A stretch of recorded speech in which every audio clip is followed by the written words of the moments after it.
présidentielle 2025, Afi N'Guessan plaide pour Laurent Gbagbo auprès du président Ouattara. C'est que Afi compte faire. Le président du Front populaire ivoirien, Afi Pascal N'Guessan, a apporté ce vendredi 24 novembre 2023 son soutien à son ex-compagnon de lutte, Laurent Gbagbo, qui a été radié de la liste électorale. Le patron du FPI entend convoquer une assise à laquelle participera son nouvel allié, le RHDP, afin de soulever la question relative à l'inscription de Laurent Gbagbo sur la liste électorale et bien d'autres sujets. Pascal Afi N'Guessan a pris part au congrès du COJEP de Blé Goudé le 24 novembre 2023 à Yopougon, à l'ouest d'Abidjan. Au cours de son intervention, l'ancien Premier ministre a abordé plusieurs sujets brûlants de la nation ivoirienne, notamment l'épineuse question de la radiation de Laurent Gbagbo de la liste électorale. Il faut rappeler, la commission électorale indépendante dit avoir radié Laurent Gbagbo de la liste électorale parce que ce dernier a été condamné à une peine de 20 ans lors de son procès par contumace de la casse de la BCEAO. Pour Afi N'Guessan, cet argument ne tient pas car Laurent Gbagbo et Blé Goudé, justifient-ils, ont vaincu la justice internationale. Notre signature constitue un engagement à la réconciliation. Elle nous autorise et elle nous oblige même à tenir un discours de vérité à notre partenaire.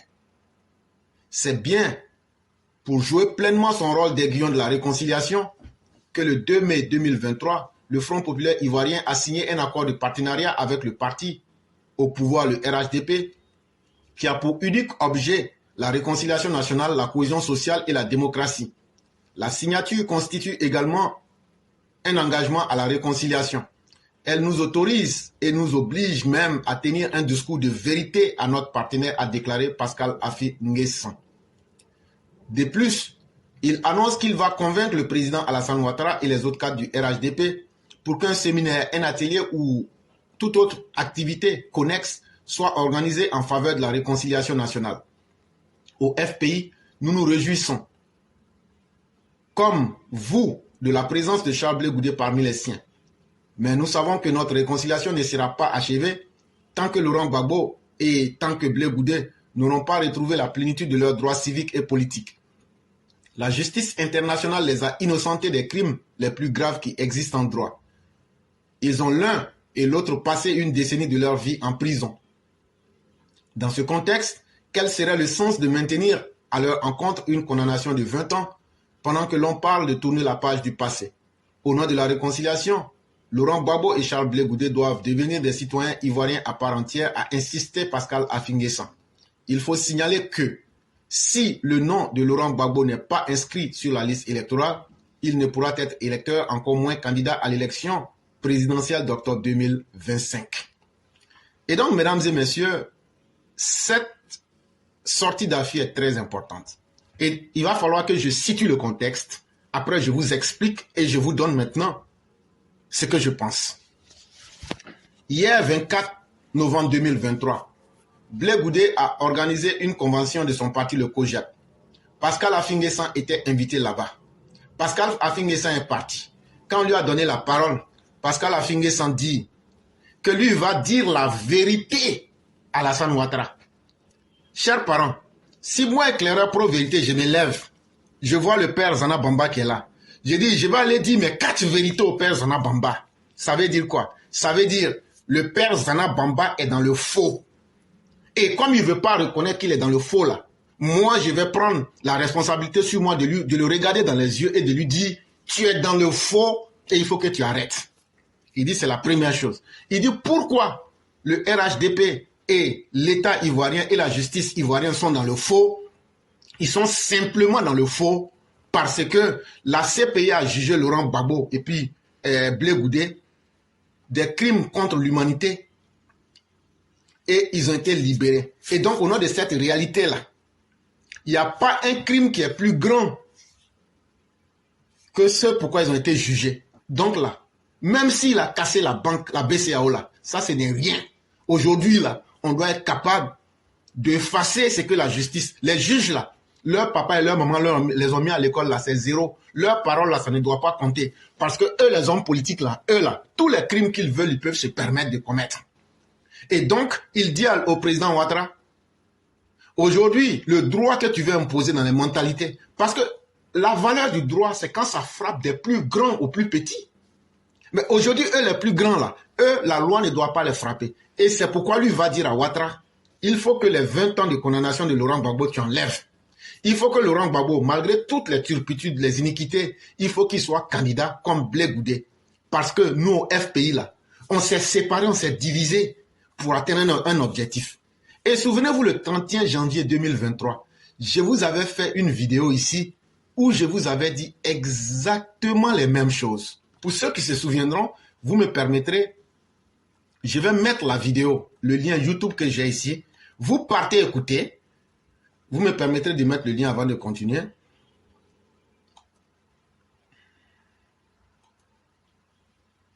Ok, vous m'excusez.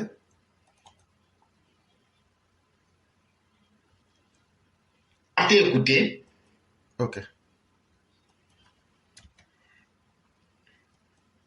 Voilà. Donc, je viens de mettre le lien YouTube. Et je vais le remettre encore une deuxième fois. Voilà, justement. Maintenant, je vois. Allez écouter cette vidéo. Allez bien écouter cette vidéo. Elle a pour titre « Ouvrez les frontières du restaurant RHDP, Afinguessan arrive ».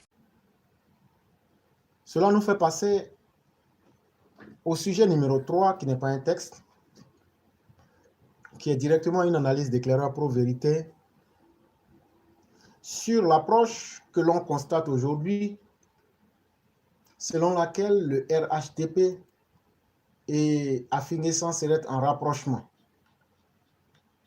Et ce qui est le plus intéressant, c'est que ce rapprochement, qui pourrait, après avoir écouté Afinguessan aujourd'hui, se faire dans les 2 semaines au maximum à venir,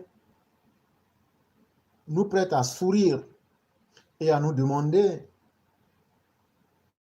de quoi demain sera fait, surtout pour notre pauvre Côte d'Ivoire. Et donc, en attendant de voir cette alliance, il est de notre devoir de pouvoir donner de la vie, en tout cas tout au moins certains de nos avis, pour essayer d'apporter un certain éclairci selon notre vision. Et si cela vous convenait, tant mieux.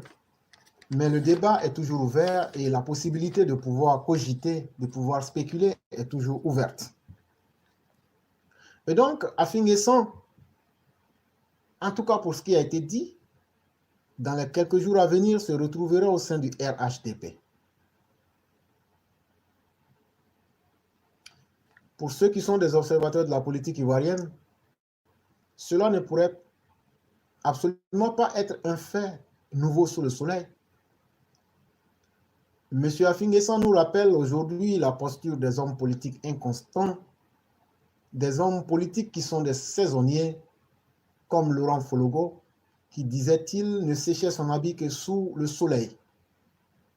Disait-il encore, Laurent Denon Fologo, un politicien d'une république bananière qui se respecte ne devrait jamais sécher son habit sous la pluie. Une manière de vous dire que là où l'individu peut se faire une aisance, à obtenir de l'argent, de la gloire facilement, c'est ça le mérite de la politique pour ces personnes. Aujourd'hui, à l'analyse, nous nous demandons quelle serait bien la différence entre la posture de M. Afinguessan et celle de M. Laurent Denon Fologo. Le point commun, c'est que nous avons affaire à des saisonniers politiques, des personnes qui peuvent s'allier au diable, mais en même temps, Ouattara qu'il traitait de diable aujourd'hui, ils peuvent aussi copiner avec la mère du diable. Ainsi, malheureusement, la politique en Afrique est faite, où on peut assister à la naissance d'êtres hybrides les plus improbables.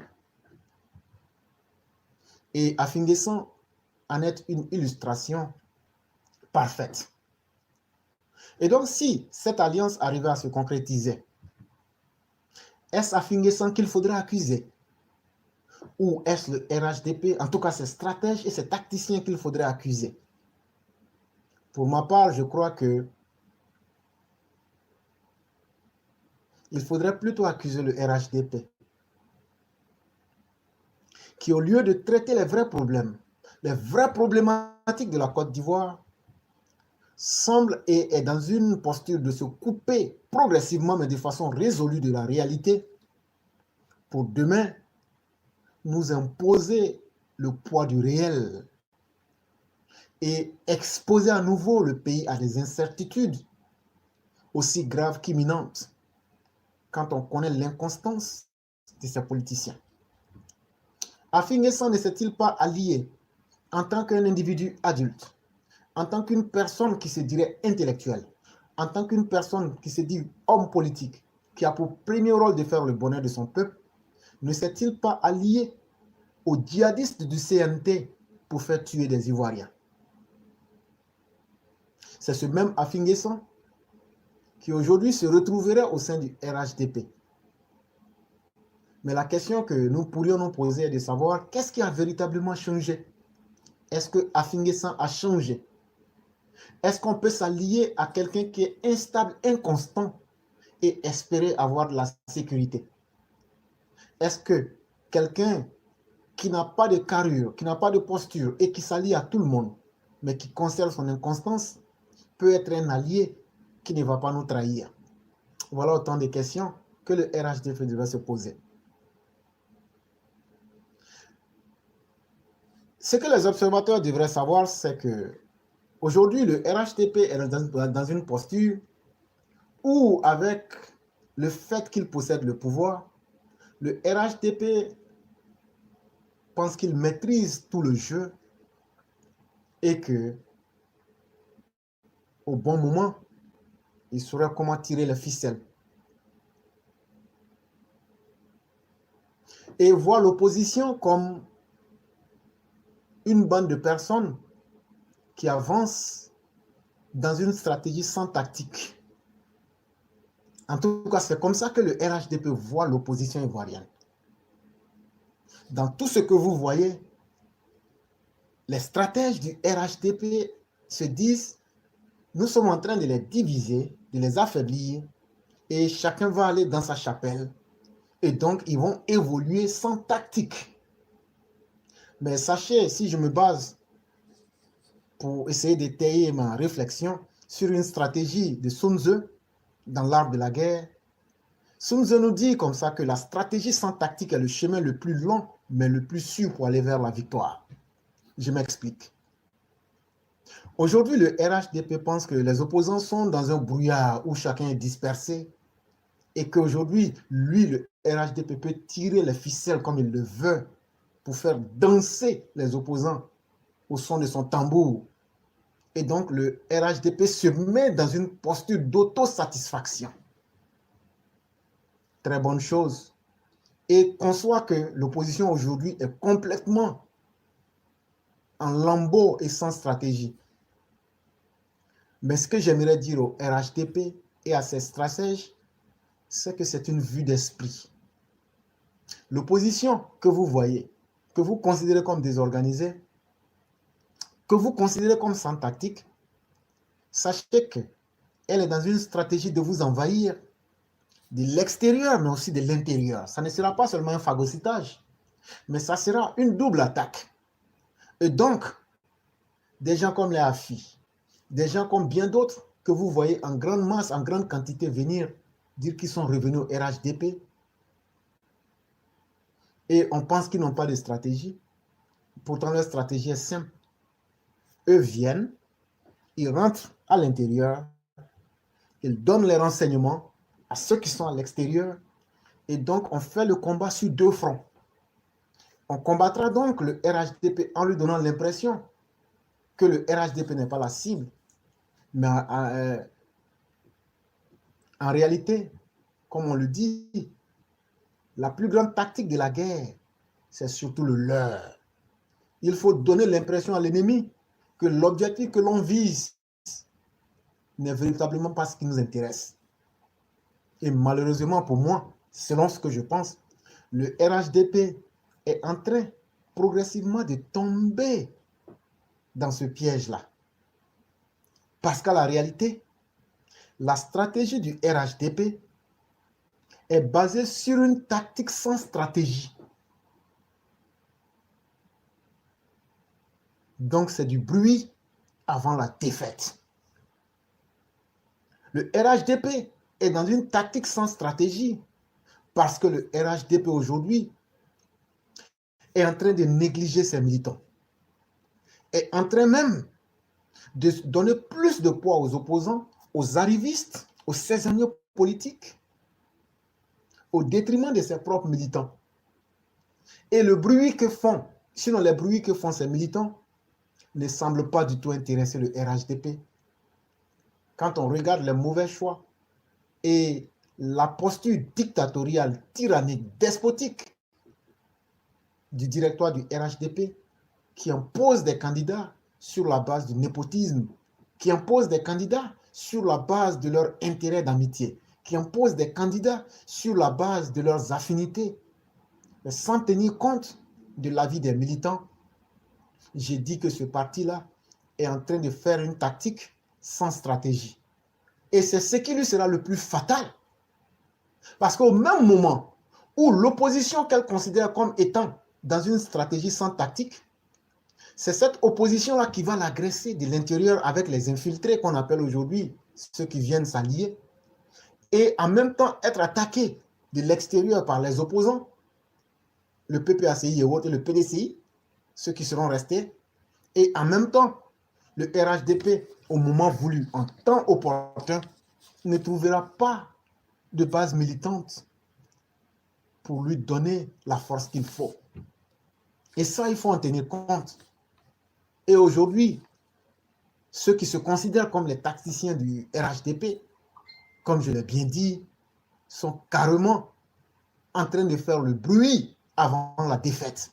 On a réuni 10 000 opposants, on a réuni 10 000 personnes, on a réuni Afinguessan, on a réuni telle personne, on a eu 50 personnes du PDCI qui sont venues. Mais ces personnes qui viennent là, ils viennent avec quel capital politique? Toutes ces personnes qui viennent, anciens députés, anciens maires, anciens temps, ce sont des gens finis. Ce sont des gens qui ne peuvent pas apporter des bases militantes. Ce sont des gens qui ne peuvent pas apporter de caution politique parce qu'ils n'ont pas d'idéologie. Ce sont des gens qui ne peuvent plus convaincre sur le terrain. Mais quand on s'allie avec des poids morts, qu'est-ce que vous voulez bien espérer?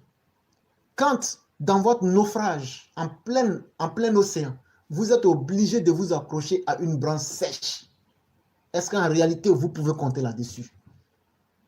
Est-ce que le RHDP peut compter sur Afinguessan pour occuper tout l'est de la Côte d'Ivoire? Est-ce que le RHDP peut compter sur ces soi-disant anciens députés, anciens maires, anciens je ne sais quoi? Des gens déjà complètement finis. Qu'est-ce que ces personnes-là peuvent réellement apporter dans le terrain du réel?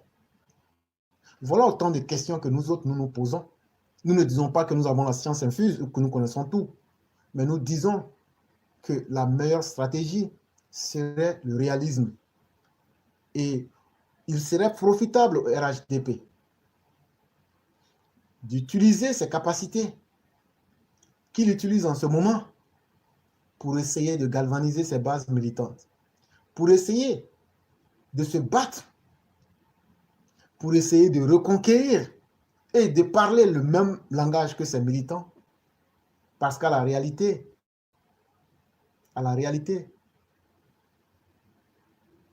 il faut que le RHDP sache une chose. Quelle que soit la ruse que l'on voudrait utiliser pour éviter son destin, on finit par se retrouver confronté à son propre destin. Ces mêmes opposants, tels qu'ils sont venus, tels ils vous quitteraient au moment opportun pour mener la lutte. Et ça sera comme de l'eau qui fuit les hauteurs, mais qui finit par remplir le creux. Chacun ira là où il se sent le mieux. Chacun ira là où il se sent le mieux. Si aujourd'hui l'opposition, dans son ensemble, fait ce double jeu, d'autres s'allient, d'autres s'opposent, mais on a le même objectif qui est le creux, l'eau finira par rentrer là où ça doit rentrer. Parce que l'opposition a compris quelque chose que le RHDP ne comprend pas ou ne veut pas comprendre. L'opposition a compris qu'il ne peut pas se battre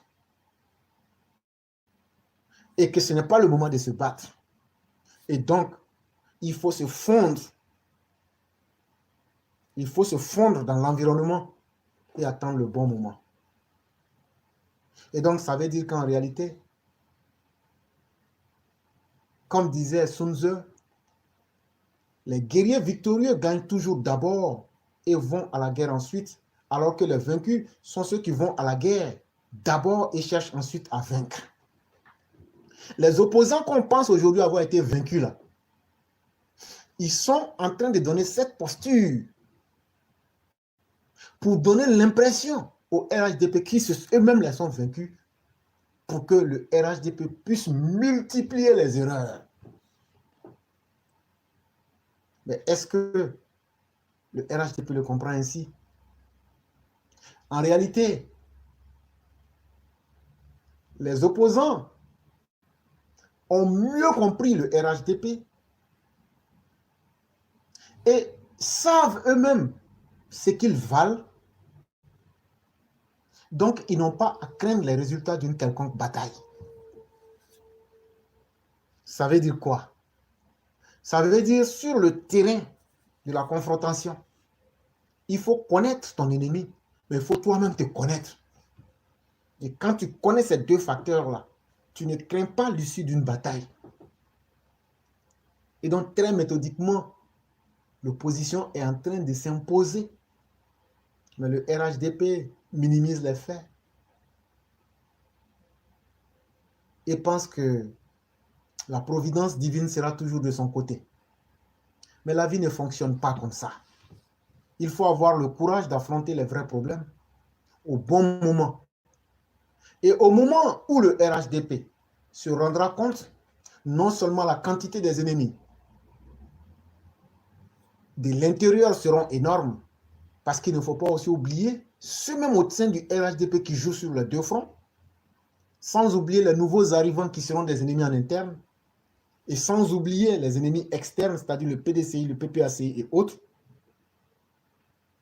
qui vont tous se mettre ensemble sur tous les fronts.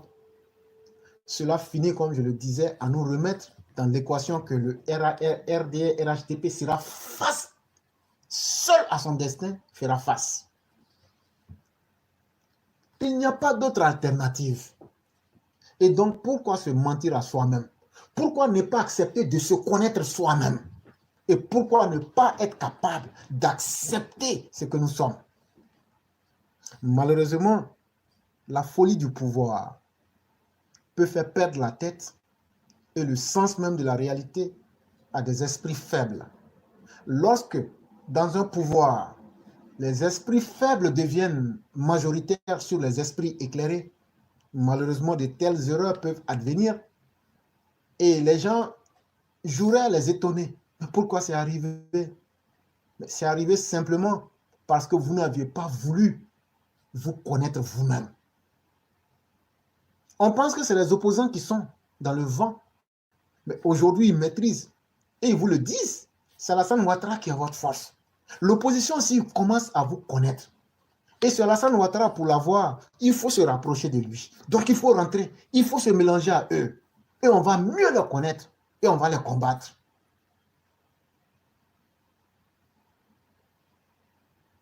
On pourrait aller plus loin dans cette analyse pour bien se poser la question. Dans cette analyse, dans cette alliance, si je prends le cas spécifique d'Affinguesson qui serait ou qui viendrait bientôt au RHDP, posez-vous simplement la question de savoir, dans une alliance, aujourd'hui à écouter M. Afi dans l'émission NCI, dans une alliance où c'est un plus faible qui vient s'allier au plus fort, est-ce qu'il n'est pas du droit du plus fort de dire « je suis en position de force », il faut se diluer dans le parti. Malheureusement, le RHDP fait cette erreur fatale-là de ne pas avoir le courage de dire à ses nouveaux alliés « c'est moi le maître du jeu, donc je ne fais pas d'alliance.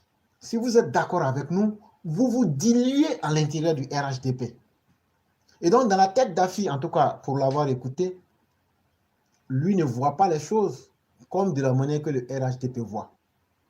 Lui voit cela comme une alliance, alors que dans une alliance, à un certain moment, on peut repartir. Et si telle était la posture, ça veut donc dire que c'est le plus fort qui va perdre.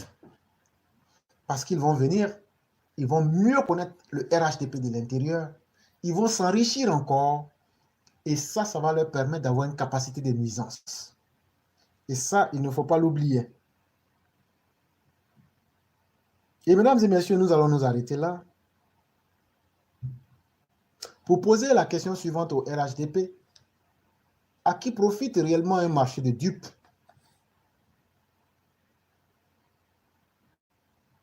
Lorsqu'il y a un marché de dupes, ça doit nécessairement profiter à quelqu'un. C'est celui qui organise ce marché. Et malheureusement, le RHDP est en train de signer sa propre lettre d'exécution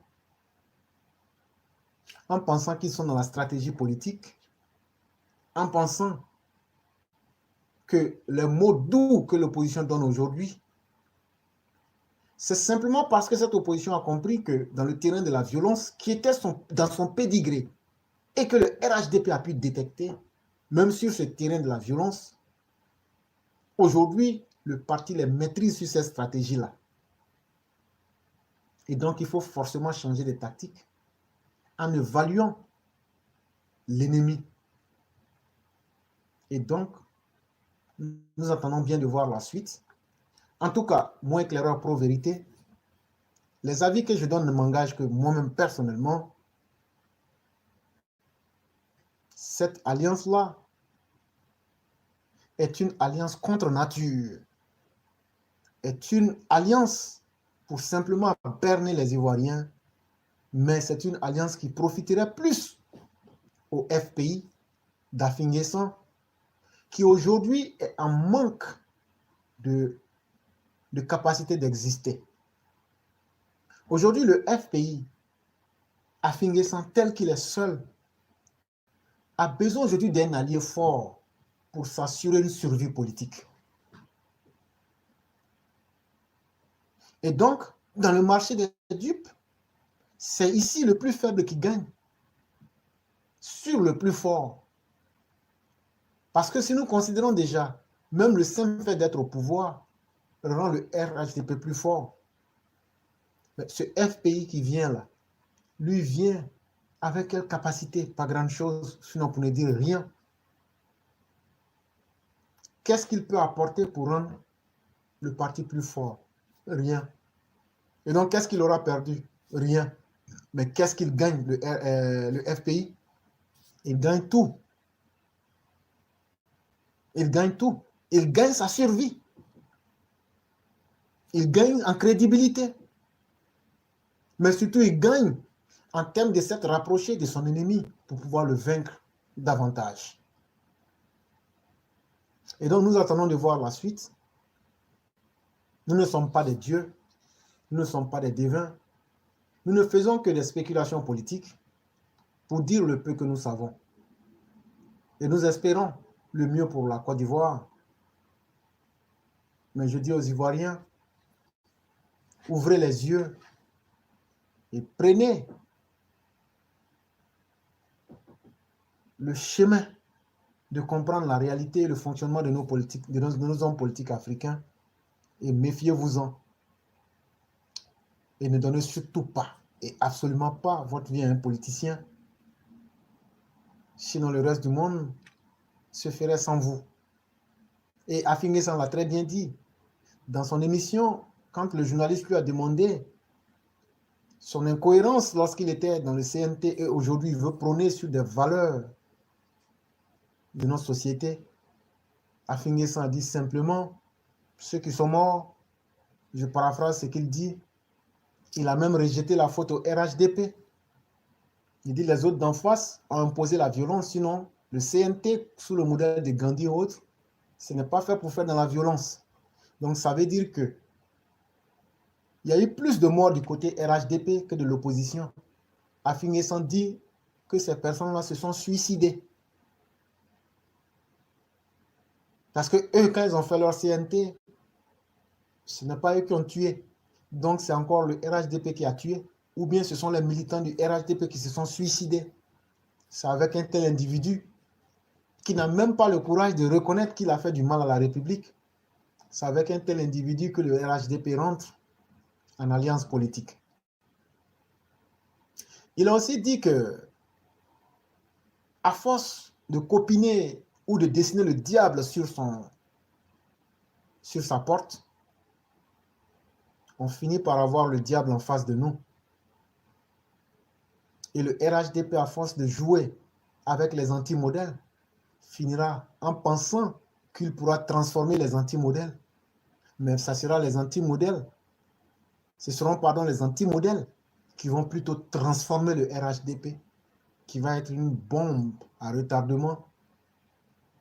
Et seuls les plus chanceux pourront s'en sortir. Je termine avec cette parabole qui dit que lorsque vous voyez un serpent se payer un vélo, c'est lui seul qui connaît les mécanismes par lesquels il va pédaler ce vélo. Nous attendons de bien voir ce que ce mariage-là va nous donner. Et l'avenir nous dira de quoi il est fait. Mesdames et messieurs, c'était l'ensemble des analyses socio-politiques de ce 30 janvier 2022. Nous vous en remercions et nous prions pour que la grâce de Dieu soit sur chacun et sur tous les Ivoiriens.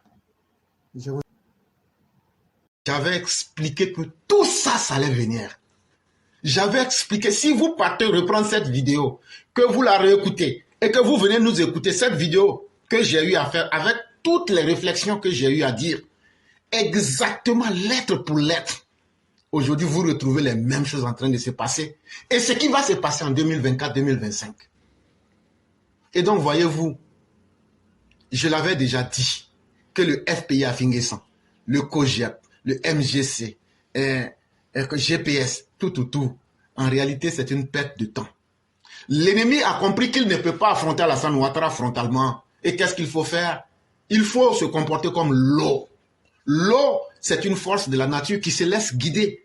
Et la nature pense qu'elle contrôle le mouvement de l'eau. Mais l'eau finit par prendre le contrôle en remplissant les creux et en occupant l'espace. Et donc, ils ont compris que ce n'est pas en combattant Ouattara qu'ils peuvent l'avoir, mais c'est en infiltrant Ouattara comme l'eau et en essayant de l'envahir. D'autres vont essayer de le taper de l'extérieur, mais les traîtres comme Afinguessan vont rentrer à l'intérieur et vont essayer de creuser. Et j'avais dit dans la vidéo du 31 janvier 2023 que Afinguessan sera un homme qui viendra dans le système Ouattara pour capturer des informations et essayer de fragiliser le pouvoir RHDP de l'intérieur vers l'extérieur. C'est ça l'objectif de leur alliance avec le RHDP.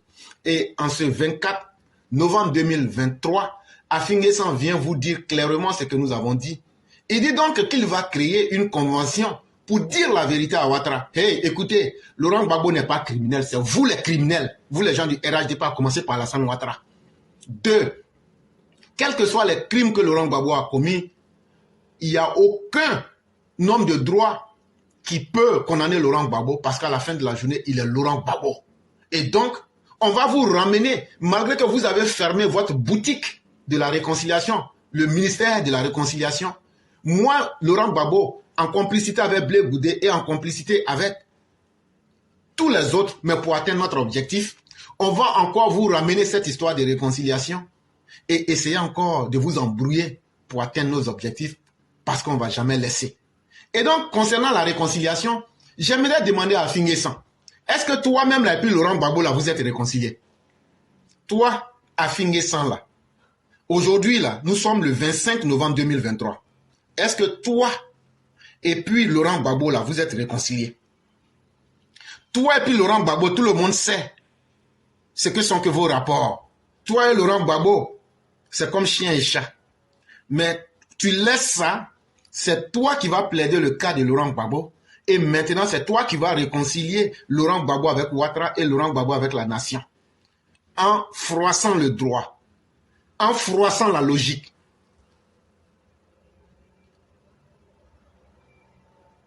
Ça fait un peu bizarre. Et c'est ce qui montre que tu n'es pas un homme fiable. Et ça pose la question fondamentale au RHDP. À quoi ça sert de faire une alliance avec un homme que je vais appeler chasse-mouche? Un homme qui n'arrive pas à s'assumer. Un homme incapable de voler de ses propres ailes. Quand tu t'allies avec cette personne-là, c'est pour atteindre quel résultat? Allez écouter la vidéo du 31 janvier. J'ai mis le lien. Allez écouter. Et prenez aujourd'hui, ça c'était le 31 janvier 2023, et puis prenez aujourd'hui les propos d'Afinguessan, et puis prenez aujourd'hui l'analyse que j'en fais, et vous allez comprendre combien de fois c'est une alliance des plus inutiles. Et j'avais dit dans la vidéo du 31 janvier ce que le RHDP devrait faire. J'ai abordé le sujet sur tous les angles. Il est très utile que vous écoutiez la vidéo. Et donc, voyez-vous, moi je suis en palabre avec Minignan Cissé. Parce que Minignan Cissé était mon patron. On met Minignan Cissé à la place de Gbagbo. Minignan Cissé quitte la CPI. Minignan Cissé vient. Je m'en vais. Minignan Cissé me chasse comme un chien. Maintenant, c'est Sali Kone qui est Alassane Ouattara. Je m'en vais dire à Sali Kone, ah, maintenant, il faut que tu te réconcilies avec Minignan Cissé. Moi qui le fais là, est-ce que moi je suis réconcilié avec Minignan Cissé? Mais pourquoi je le fais? Ça veut dire que je suis au service de Laurent Gbagbo. Et sous diverses formes, il faut essayer de ramener cela pour essayer de distraire les Ivoiriens. Et écoutez ce Tafi là ici, avant qu'on lui dise véritablement ce qu'on pense. Écoutez-le, ce qu'il disait. Il y a dessus beaucoup d'Ivoiriens. Parce que ce que les Ivoiriens attendaient de lui, c'était véritablement des gestes de réconciliation. Et ça permet même de douter de la sincérité de la rencontre qu'il a pu avoir avec le chef de l'État, le président. Il dit Laurent Gbagbo a déçu les Ivoiriens. Il dit le comportement de Laurent Gbagbo permet à tous les Ivoiriens lucides de comprendre que c'est quelqu'un qui est opposé à la réconciliation. Ça là, tu as dit ça, c'était en 2021, en mai 2021. Comment se fait-il aujourd'hui que toi, Afinguessan, tu reconnais ces qualités néfastes et négatives en Laurent Gbagbo? Comment se fait-il qu'aujourd'hui, toi, tu veux maintenant être l'intermédiaire pour le réconcilier avec Ouattara, alors que toi-même, tu as été incapable de te réconcilier avec Laurent Gbagbo? Mais ce n'est pas tout. Tu continues à dire le vrai visage de l'homme. Lorsqu'on voit un peu les actes qui ont été posés depuis l'aéroport jusqu'à cette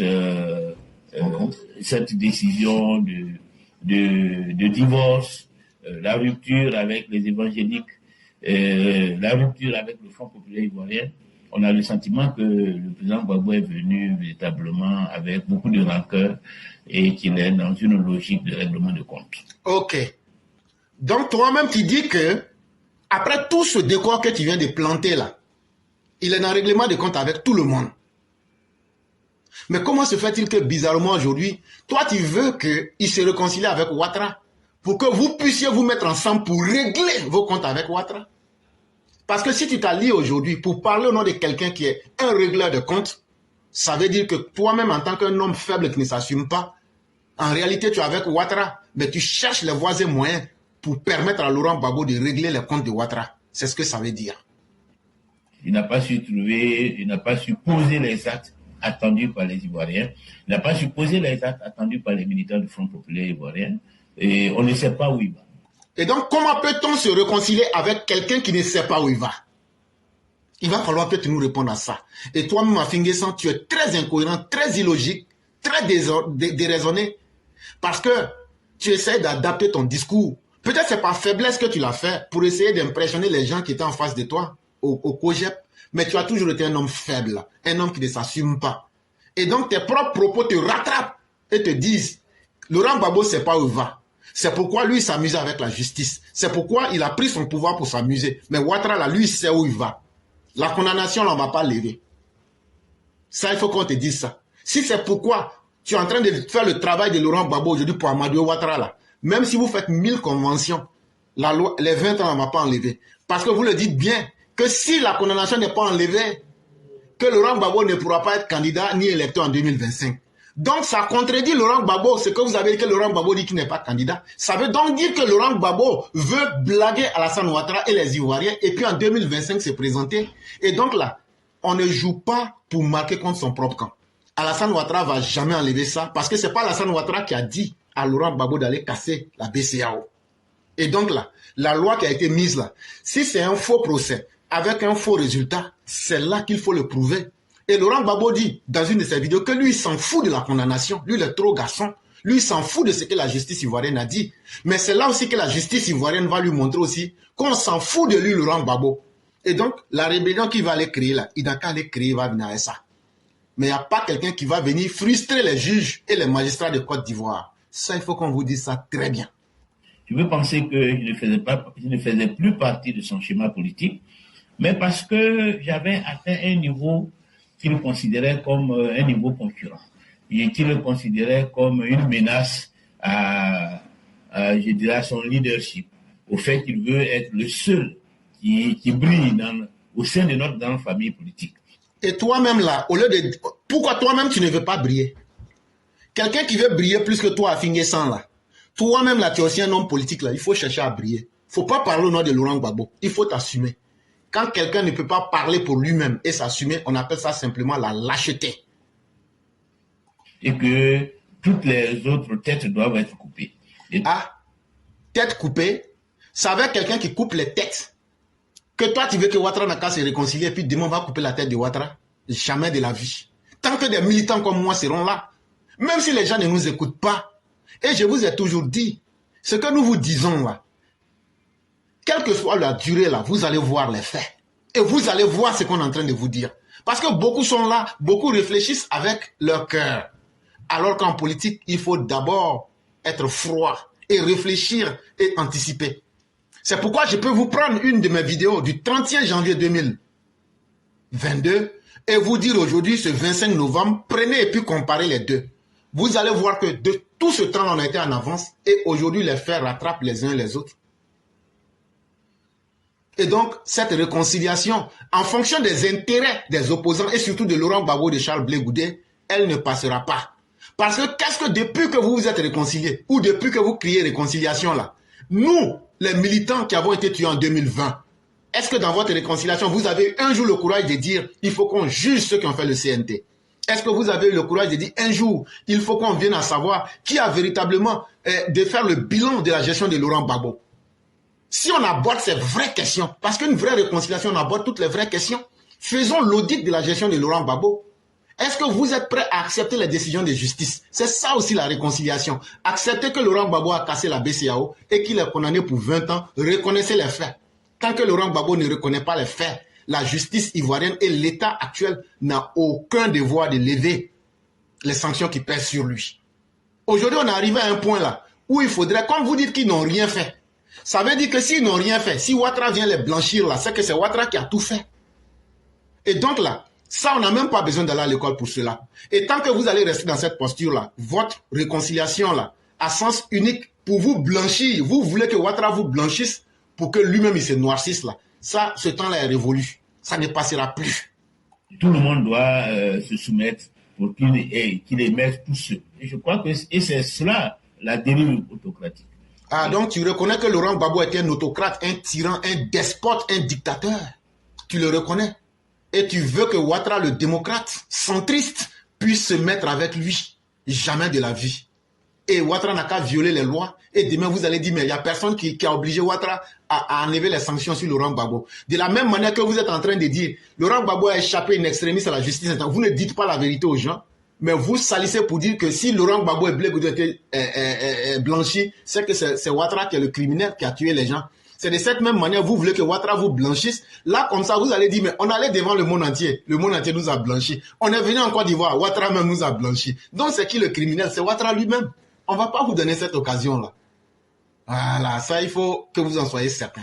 Et donc, votre réconciliation, qui est faite à sens unique pour vous arranger, au détriment des Ivoiriens et du pouvoir en place, on ne va plus être dans ce bateau-là. C'est pourquoi votre ministère de la réconciliation a été supprimé.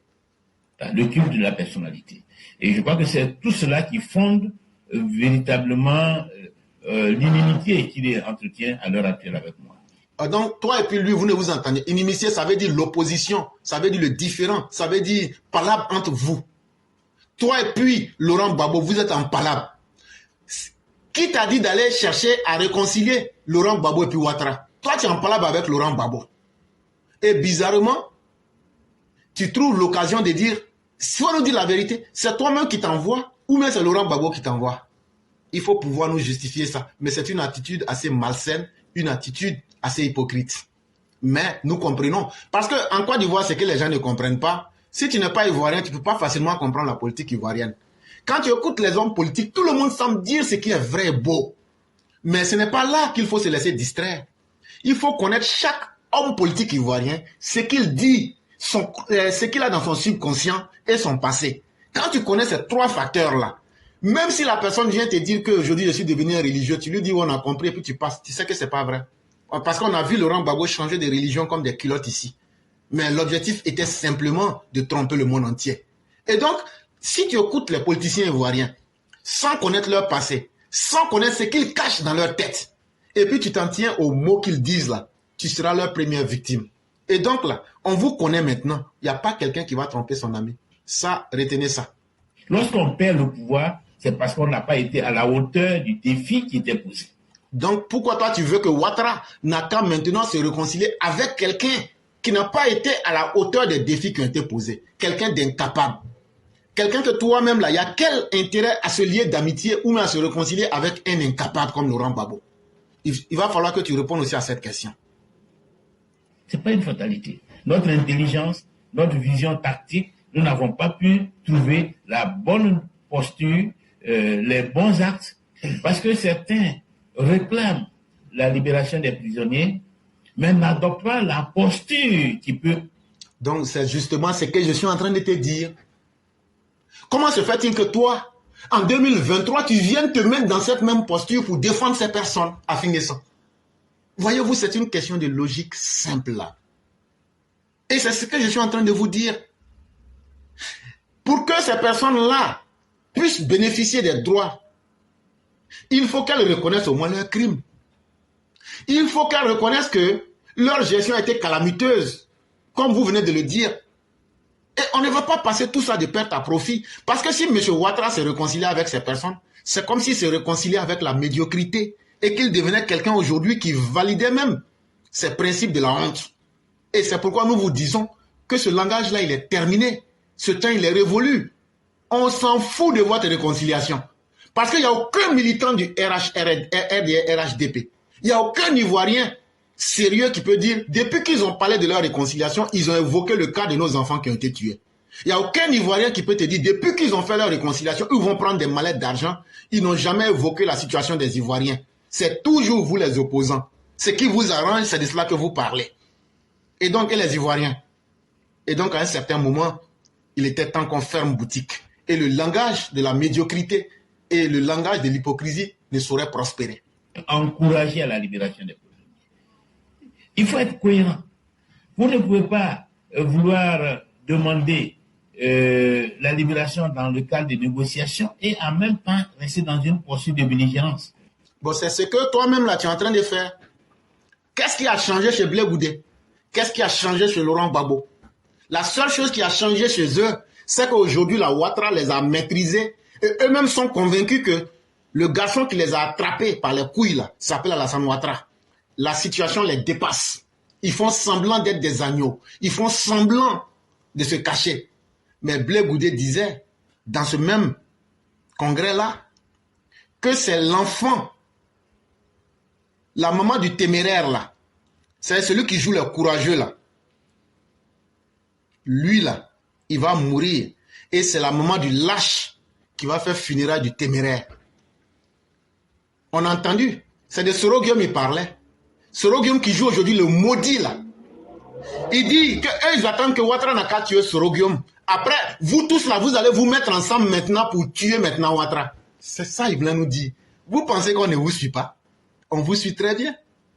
Et toi, ton rôle, ta mission, c'est de chercher à embrouiller l'oreille de Ouattara avec les paroles, il faut libérer les prisonniers, il faut pardonner à Laurent Gbagbo, il faut faire ceci, il faut le rendre candidat. Mais qu'est-ce qui a changé? Est-ce que Laurent Gbagbo n'est pas dans une posture de belligérance? Est-ce que Blé Goudé n'est pas un loup en embuscade? Est-ce que toi, Afin-Guessan, tu es un homme sincère? Un homme qui n'arrive même pas à s'assumer. Est-ce que ça, on peut parler de sincérité chez cette personne? C'est ce que tu as, Afin-Guessan. Et donc, ta parole là, c'est du flatou vocis. S'il n'y a pas de cohérence, celui qui est en face de vous est obligé d'avoir une autre attitude. Et c'est pourquoi on est comme ça. Et notre attitude là, on va dire au président Ouattara, nous pas bouger. Et puis ce que vous voulez faire, comme vous voulez être dans la belligérance là, dans la manipulation là, et dans la méchanceté absolue contre le peuple. Voilà des incapables, des gens, des improductifs. Vous, aujourd'hui, c'est vous qui critiquez la politique du président Ouattara sans proposer des alternatives. Alors qu'il a été 10 fois mieux que le président Félix Houphouët-Boigny. Ayant le courage d'aborder les vrais débats. C'est de cela qu'il est question. Et donc, tant que, même si vous changez vos comportements, nous, on ne va pas changer. Et le président Ouattara ne changera pas. Parce que l'indépendance des trois facteurs de notre pouvoir, le législatif, le judiciaire et l'exécutif, il faudrait qu'on se respecte. De la même manière que les juges respectent le président Ouattara, là, il faut que le président Ouattara les respecte. Et de la même manière que le président Ouattara respecte la justice, il faudrait que le président Ouattara et la justice respectent le législatif, c'est-à-dire l'Assemblée nationale et le Sénat, et ainsi de suite. Moi, maintenant, pour un travail, si les juges se lèvent chaque fois pour aller effacer les décisions du président Ouattara, comment le président même va se sentir?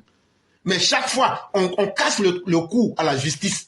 Mais les juges qui sont là finalement, on les encourage à baisser les bras. Disons la vérité simplement. C'est qu'on les encourage à baisser les bras. Et combien de fois n'avions-nous critiqué ici la faiblesse en termes de justice du régime Ouattara? Et donc, à un moment, ça suffit.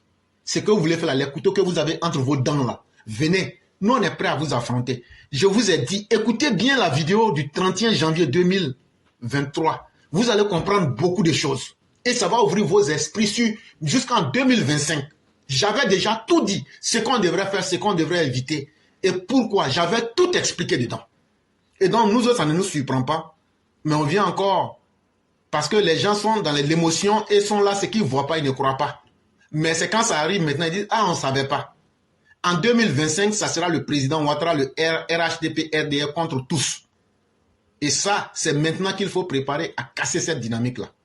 Donc, il faut que nous soyons cohérents.